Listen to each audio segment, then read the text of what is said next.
मेरे को ना किसी स्टॉक से शादी नहीं करनी है कि 2 साल 3 साल।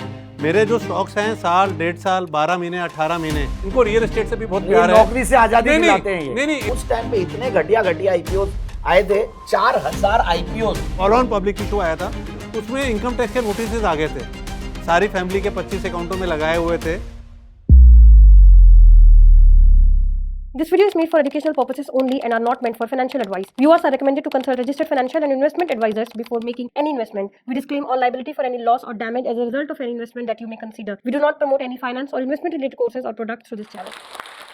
सर मेरा क्वेश्चन आप तीनों से, जैसे सर ने अभी बात करी हैजिंग की, तो हम लोग सीखते हैं जैसे स्टॉक ऑप्शन में या इंडेक्स में हम ऑप्शन करते हैं तो उसमें हैजिंग करते हैं, तो हम अपने पोर्टफोलियो को, इक्विटी को किस तरह से हैज कर सकते हैं?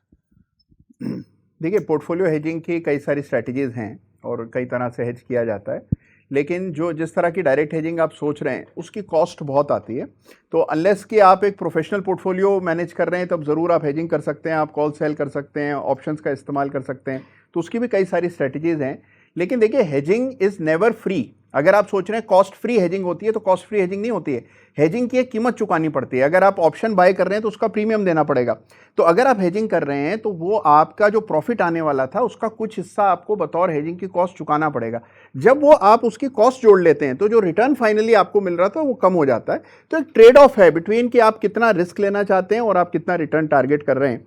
तो ये एक स्ट्रैटेजी का सवाल है, आपको ये तय करना है कि क्या इस तरह की हेजिंग आपको चाहिए भी कि नहीं। कई बार मैं ऐसे ट्रेडर से मिलता हूं जो हेजिंग कर रहे हैं विदाउट रियली नोइंग कि वो हेजिंग उनके लिए ज़रूरी है भी कि नहीं। अगर आप अपनी पोजीशन को ही थोड़ा कम कर ले तो आपका रिस्क कम हो जाता है। तो बेवजह कॉम्प्लिकेटेड स्ट्रैटेजी बनाने का फ़ायदा नहीं है। लेकिन आपका जो सवाल है, पोर्टफोलियो हेजिंग पॉसिबल है, उसकी भी कुछ रणनीतियाँ होती हैं, थोड़ी एडवांस हैं, थोड़ी ज़्यादा कॉम्प्लिकेटेड होती हैं, लेकिन आप करना चाहें ज़रूर कर सकते हैं। बहुत सही तरीके से कुणाल जी ने बताया, बट साथ साथ ये बोलता हूँ कि रिस्क लेना ज़्यादा ज़रूरी है मार्केट में। एक्चुअली सर, जब मार्केट का क्रैश आता है ना, जैसे कोरोना का आया था, risk is a bigger risk, ठीक है। और हेजिंग का एक कॉस्ट है, जैसे आपको टर्म प्लान लेना है, आप अगर गाड़ी का इंश्योरेंस लेते हैं तो हम प्रीमियम देते हैं, वो यहाँ पे लगता है और वो बड़ा कॉस्ट है।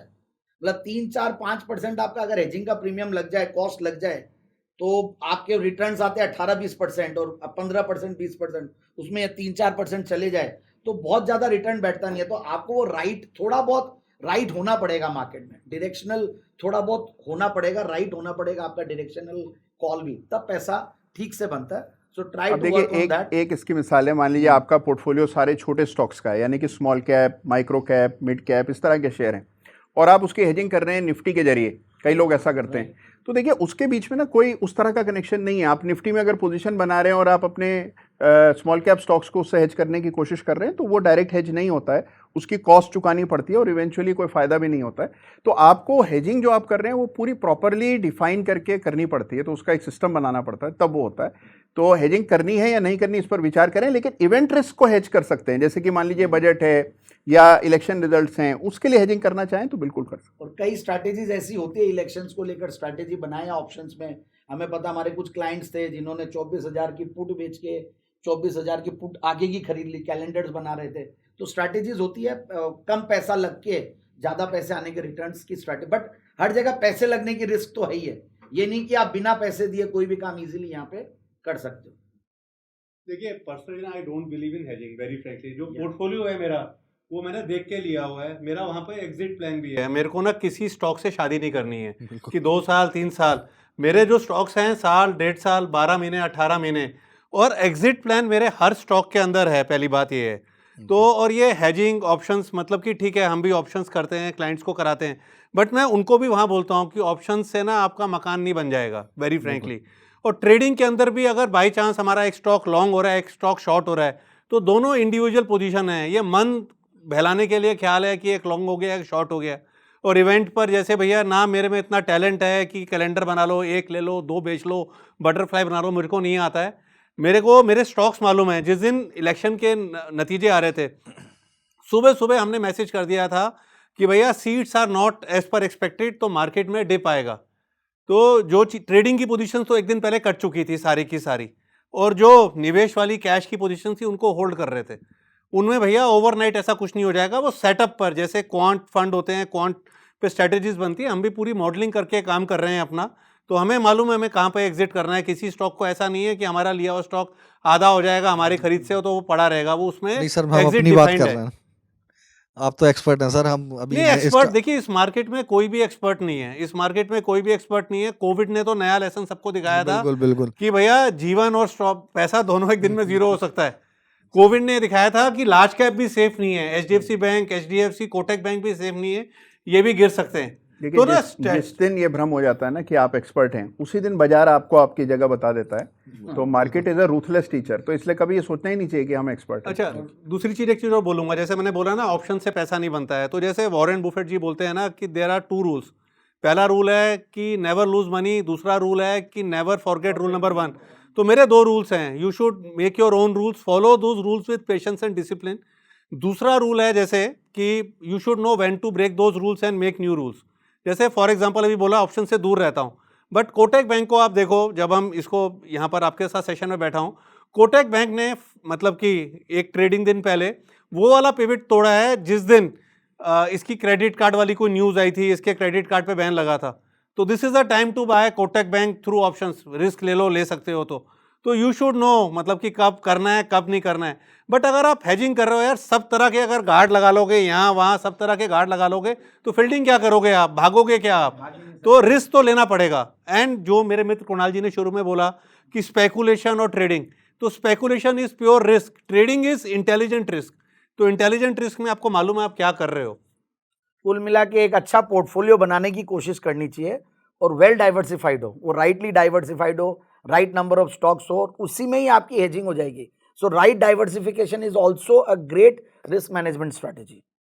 हेलो सर, मेरे को तीनों पैनलिस्ट से मेरा ये क्वेश्चन है, जो कि इस साल 38 IPO आए हैं और जिसमें 20 IPO फ्लॉप हुए हैं सर, और वही 20 IPO हमें मिलते हैं सर। तो क्या ये IPO स्कैम है? नहीं, देखिए स्कैम कहना तो गलत होगा, तो इसमें स्कैम नहीं है। इसमें ये बात सही है कि भाई जिस चीज़ की डिमांड ज़्यादा होती है वो हमें मिलता नहीं है, क्योंकि उसमें ऑलरेडी इतनी डिमांड होती है, इतना फ्रॉथ होता है, तो ऑलरेडी बड़ा खुलता है, तो आपको मौका नहीं मिलता है। जो आसानी से मिल जाता है वो चलता नहीं है, और लोगों को पहले आभास होता है कि क्या चलेगा क्या नहीं चलेगा, इसीलिए राय देते हैं। आपने देखा होगा कई बार हमारे चैनल पे भी और जगह भी आपको राय मिलती है। तो थोड़ा फोकस होकर के कीजिए, इसको थोड़ा ध्यान लगा के कीजिए। सारे IPO बायबल नहीं होते हैं, तो अगर ये सोच रहे हैं कि हम जितने IPO आएंगे हम सब में अप्लाई करेंगे तो एक कोई स्ट्रैटेजी बन जाएगी, तो उस तरह मत देखिए इसको। आप ये सोचिए, पिक एंड चूज कीजिए, थोड़ा सा रिसर्च कीजिए, थोड़ी मेहनत कीजिए, तो आपको पता लगेगा भी कौन सी कंपनी अच्छी है। जैसे राकेश जी ने बोला ना, राइट चैनल्स देखो आप। एक चीज और मैं कहूंगा, ये हम लॉटरी लोग मैंने देखो अनिल जी को देखो और हमें देखो आप। एक चीज बताता हूँ बहुत अच्छी है आपको, जैसे क्रोसिन होती है ना, पैरासीटामोल लेते हो तो बुखार उतर जाता है, एक चीज गारंटेड है। तो ना एक ट्विटर हैंडल है जैन साहब का, मैं मतलब कि इनका देखा है, ये ना मतलब कि जिस IPO पे ये रिकमेंड करते हैं उस IPO में ना घपला नहीं होता है, and nobody can buy Jain साहब की गलत IPO रिकमेंड करते हैं। तो अब इसको कट शॉर्ट करा मैंने, आप जैन साहब को फॉलो करो IPO के लिए, जहां पर ये बोले तो आपका ट्रैक रिकॉर्ड टूट जाएगा। और दूसरा, मैं इस माध्यम से एक बार कुणाल जी को भी बोलना चाह रहा हूँ, अभी शुरू में जब प्रश्न पूछा था ना एजुकेशन को लेके, तो मैंने I found him the best coach, best mentor. और ये इनको मैंने आज पहले भी इनको बोला है, इस माध्यम से भी बोल रहा हूँ कि जैसे वो 12th फेल आई थी ना, वो जो IAS की कोचिंग करते हैं, इनको तो एक्चुअली सब कुछ छोड़ के ना मतलब कि नवयुवकों को एक कैंपस इनको रियल एस्टेट से भी बहुत प्यार है, नौकरी से आजादी दिलाते हैं ये। नहीं, इनको ना रियल एस्टेट से भी बहुत प्यार है। तो एक अच्छी सी मतलब कि मल्टी स्टोरिंग बिल्डिंग अपनी बनाएं और वहां पर ना अच्छे से इनको कोचिंग करनी चाहिए, क्योंकि ना अच्छे कोच, अच्छे मेंटर भी नहीं मिलते हैं जो अपना पेशेंस लूज ना करें, सबसे बात भी कर लें, सबको अपना फ़ोन नंबर भी दे दें।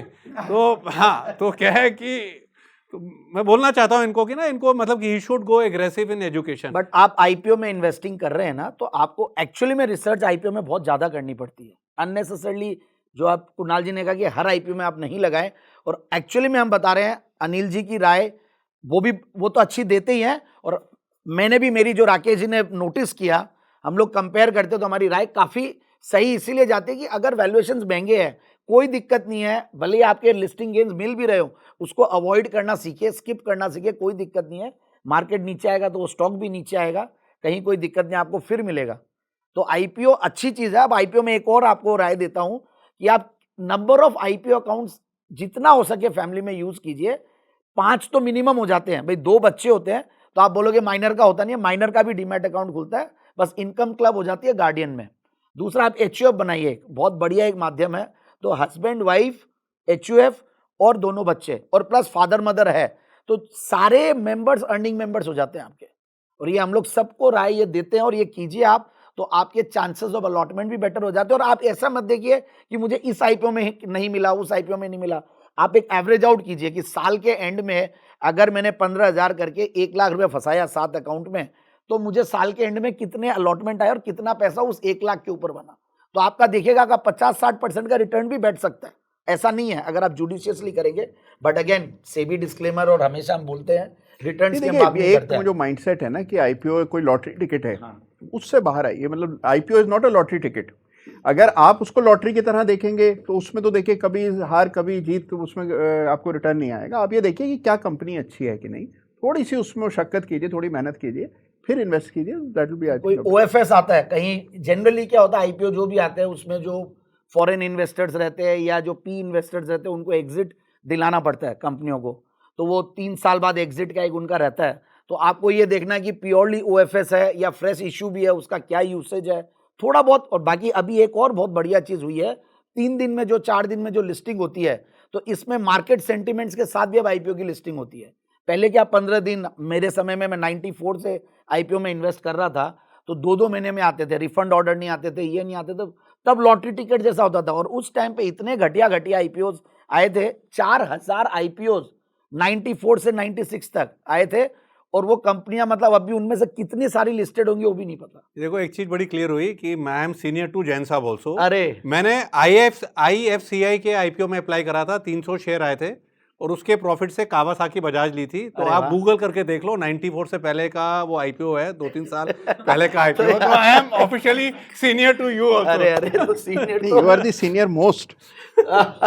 और दूसरा भैया एक चीज और है, वो मैं अनिल जी का नाम इसलिए नहीं ले रहा आईपीओ में कि रीजन क्या है, फिर वो कमेंट में आना शुरू होगा, बंसल जी ने अनिल जी अनिल जी अनिल जी बोलना शुरू कर दिया है। तो मेरी एडिटर से गुजारिश है कि अनिल जी को डिलीट कर दीजिएगा। नहीं मत कीजिए। एक्चुअली में उनकी राय बहुत अच्छी है। मतलब हम लोग देखते हैं, हम लोग भी पूरी रिसर्च करते हैं, बट जो न्यूज़ पर व्यूज एक शो आता है उसमें जो इंटरव्यू लेते हैं, उस इंटरव्यू को जरूर देखिए। पहले बंदे को देखिए, फिर धंधे को समझिए, फिर आईपीओ में लगाइए, आपका देखिए पैसा। और आईपीओ रिसर्च सीखने के लिए एक बहुत बढ़िया चीज है, क्योंकि एक वेल रिसर्च कई सारी कंपनियां रिपोर्ट बनाती है। आज हम लोग कई बार जेम्स लाते हैं, वो unsung heroes, unheard names Jain साहब के जेम्स में आते हैं, तो वहां जब मैं रिसर्च करता हूं मुझे पता है कितना डर लगता है। हर स्टॉक में रेकमेंड करने में एक डर रहता है कि कहीं कुछ गड़बड़ नहीं हो जाए, कहीं कुछ ट्रोलिंग नहीं हो जाए, कहीं क्लाइंटों के पैसे नहीं लग जाए, कहीं मतलब व्यूअर्स के। तो आईपीओ में तो इतनी रिसर्च मिलती है, आप पढ़िए एटलीस्ट एक बार उसका प्रोस्पेक्टस को पढ़िए, and do's and don'ts of IPO एक बार आप पढ़ लीजिए, बल्कि आप खुद अपने आप में एक्सपर्ट बनिए, आपको बहुत मजा आएगा, रिसर्च आप सीख जाओगे। तो सर कोई चेकलिस्ट है जिसको फॉलो कर दे? गूगल एक ही चेकलिस्ट है, मैं बताऊं, जो अभी कुणाल जी ने ठीक पकड़ा। आपका मेरे को क्या लग रहा है, जो माइंडसेट है ना, वो यह है कि आईपीओ आ गया, ये एकदम सेफ है। और कई लोग ऐसे और भी हैं जो म्यूचुअल फंड के एनएफओ आते हैं ना, उसको भी मानते हैं कि बेंचमार्क हो गया, इसके नीचे एनएवी नहीं जाएगी। तो इस मानसिकता से बाहर निकलो यार, सेकेंडरी मार्केट में आ जाओ। और प्राइमरी मार्केट में तो बहुत दिक्कत है, मैं बताऊं आपको। मैं तो आईपीओ बहुत साल पहले छोड़ दिया था, जब टाटा स्टील का सेकंड वो क्या बोलते हैं उसको, फॉलो पब्लिक इशू आया था, FPO। उसमें इनकम टैक्स के नोटिस आ गए थे, सारी फैमिली के 25 अकाउंटों में लगाए हुए थे, 1 लाख से ऊपर, 1 लाख की लिमिट होती थी रिटेल की।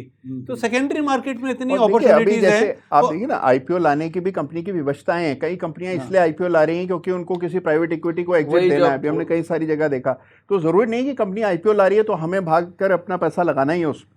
आप ये सोचिए कि आपका ऑब्जेक्टिव क्या है। आप लिस्टिंग गेन के लिए प्ले कर रहे हैं तो उस तरह की स्ट्रेटेजी बनाइए। अगर आप कंपनियां अच्छी ढूंढ रहे हैं, उनको जल्दी पकड़ना चाहते हैं आईपीओ के स्टेज पर, तो फिर अलग तरह की स्ट्रेटेजी बनाइए, थोड़ी रिसर्च करिए, तो आपको बेहतर रिटर्न मिलेगा। ज्यादा आंसर कर दिया आपको लगता है? नहीं डरा सर, दिया? बहुत अच्छा आंसर मिला और काफी अच्छा रहा, सीखने को मिला। नहीं, और ये क्या एकदम दिल वाला सवाल पूछ लिया, क्योंकि आईपीओ से मैंने मेरी जिंदगी स्टार्ट की और बहुत पैसा खोया। ये जो स्टॉक में मैंने आईपीओ की बात की थी last time, huge money, huge, मतलब उस समय के हिसाब से, मतलब मेरी कैपेसिटी के हिसाब से बोरो करके मैंने इन्वेस्ट किया हुआ है। तो वो सारी चीजें जो अभी बता रहे हैं ना, अनबोरोड, अनवांटेड, वो सब इसी मार्केट से ही सीखा है। नहीं, एक स्टॉक मिला था बीडीएल सर, और वो उसके बाद कोई स्टॉक ही नहीं मिला, और जब बीडीएल को बेचा उसके बाद भागना स्टार्ट हो गया, और जब तक रखा हुआ था तो कुछ चल ही नहीं रहा अब था आप सर। देखिए ना Mazagon dock Mazagon dock, yes, sir. अभी 2-3 दिन पहले ही बात हो रही थी उसकी जी हाँ, हमारे जी हाँ। चैनल पे। So anyways